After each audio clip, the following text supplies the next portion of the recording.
नमस्कार, आप देख रहे हैं न्यूज प्लस 21। मैं हूं आपके साथ प्रियांशा लाजरस।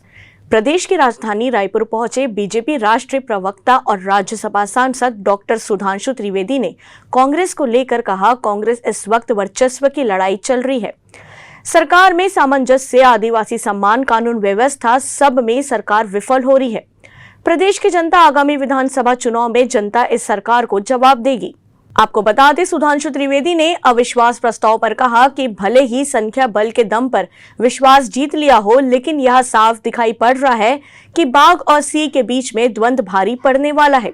जनता सब देख रही है। दिल्ली में अपनी राजनीतिक संरक्षण के लिए जमुना गमन के लिए लगे हुए हैं।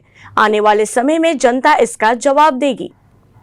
दिल्ली में कांग्रेस के द्वारा विष उगला जा रहा है। छत्तीसगढ़ की सरकार संवैधानिक दायित्व नहीं निभा रही है। छत्तीसगढ़ में 3 वर्ष से 67% आदिवासी महिलाएं रोगग्रस्त की कगार पर है। यहाँ की सरकार भी अपने संवैधानिक दायित्व का निर्वहन न करते हुए जो अवमानना दिल्ली में दिखाई पड़ रही है, वैसे ही छत्तीसगढ़ में भी नजर आ रही है। देखिए, हम सब्सिडी की योजनाओं से दूरी नहीं बना रहे। हमारा कहना है, जो व्यक्ति जिसको आवश्यक है, जैसे 81 करोड़ लोगों को 2.5 साल तक कोविड काल में मुफ्त अनाज मुहैया कराया गया, जिसे जरूरतमंद को देना है।